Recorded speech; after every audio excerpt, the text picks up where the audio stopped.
আমাদের মধ্যে উপস্থিত রয়েছেন আমাদের সংগঠিকারে বিশ্ববিদ্যালয় আওয়ামী লীগের সম্মানিত সাধারণ সম্পাদিকা, আওয়ামী লীগ কক্সবাজার সদর উপজেলা শাখার সংগ্রামী সাধারণ আওয়ামী লীগের সম্মানিত আইন বিষয়ক সম্পাদক, সাবেক আওয়ামী লীগের নেতৃবৃন্দ উপস্থিত রয়েছেন, সাবেক শিক্ষক নেতা। আপনারা নিশ্চয়ই জানেন যে আমাদের এই বঙ্গবন্ধু শিক্ষা ও গবেষণা, আমাদের এই সংগঠনের লক্ষ্য উদ্দেশ্য হচ্ছে বঙ্গবন্ধু এক চেতনা এবং ওনার ধ্যান ধারণা কি কি করতে হবে এবং ভবিষ্যৎ প্রজন্মকে আমানিত বোধার্য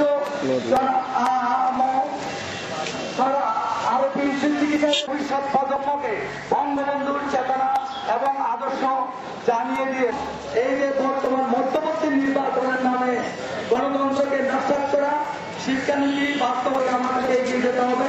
আজকে আমি আমাদের এই আহত আজকের এই মানববন্ধনের সফলতা কামনা করছি এবং আজকে একদিনে পাঠানো হচ্ছে। আমি আপনাদের ধন্যবাদ দিয়ে আমার সম্পাদক জনাব প্রকাশ করে বলেছিলাম এই 21 শতাব্দীর 2001 সালে কেমন আছেন দাদা যুগের নেত্রী 2008 সালে নির্বাচনে লোক আমাকে ভোট দিয়ে তার এই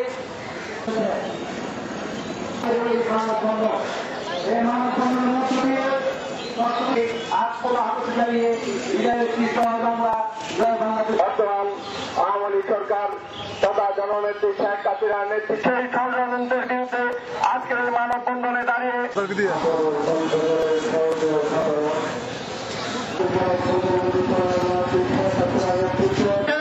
বঙ্গবন্ধু শিক্ষা ও গবেষণা পরিষদের পক্ষ থেকে আন্তরিক অভিনন্দন এবং মোদীয় সম্মান জানাচ্ছি।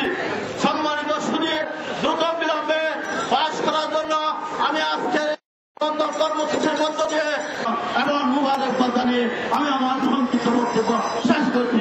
খুদা হাফেজ। বঙ্গবন্ধু শিক্ষা ও গবেষণা পরিষদ জেলা শাখার সংগঠনের বিসমিল্লাহির রহমানির রহিম। প্রধানমন্ত্রী শেখ হাসিনাকে বিপুল সংখ্যাগরিষ্ঠতায় নির্বাচিত করেছিল। সেই মানব মুসলিমের কাছ থেকে, সেই মানব বন্ধন থেকে আমরা ঘোষণা করতে চাই, প্রতিহত করব এবং সেই প্রতিহতার লক্ষ্যেই কিন্তু গত নির্বাচনে আপনাকে। অতএব আমি আর বিশেষ কিছু বলতে চাই না।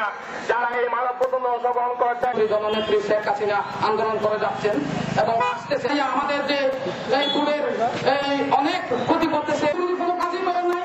শুধু বলেছেন আমাদের নারীদের জন্য সবল রাখার জন্য, যে শ্রমের মূল্য দেওয়ার জন্য, তাদের জন্য আপনারা সজাগ থাকবেন এবং এই কথাবার্তাগুলো কিছুতেই হতে যাওয়া যায় না। আমরা অবশ্যই চাইব সাধারণ সম্পাদক, উপস্থিত নেতৃবৃন্দ সকলকে আমার বর্তমান সরকারের অনীহা নারী নীতি বাস্তবায়ন করা যাবে না।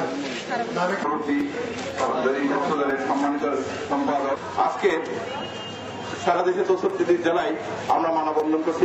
নির্বাচনের নামে গণতন্ত্র নস্যাতে চক্রান্ত প্রতিরোধ, জঙ্গিবাদের পুনরুত্থান রোধ এবং যুদ্ধ। বর্তমান সরকার জনগণের বিশাল ম্যান্ডেট নিয়ে ক্ষমতায় এসে জনগণের জন্য গ্রহণযোগ্য একটা শিক্ষানীতি উপহার দিয়েছে, কিন্তু সেটাকেও পাঞ্চালের ষড়যন্ত্রে মেতে উঠেছে। আর সেই হচ্ছে সে কারণে একটা ষড়যন্ত্রের গ্রুপের কাছে সেটা গ্রহণযোগ্য সে অনাত্মক বছরের যদি ওনারা বলে দিতে দেয়। অপপ্রচার করে কোনো লাভ নেই। আমরা তো বক্তৃতা দিচ্ছি, আমরা সরকারি আপনারা যা দিচ্ছেন তার থেকে আমরা তো এজেন্ডা দেবো। স্যার একটু কথা বলেন না। তো রাজনৈতিক মঞ্চে দিব না, আমি স্যার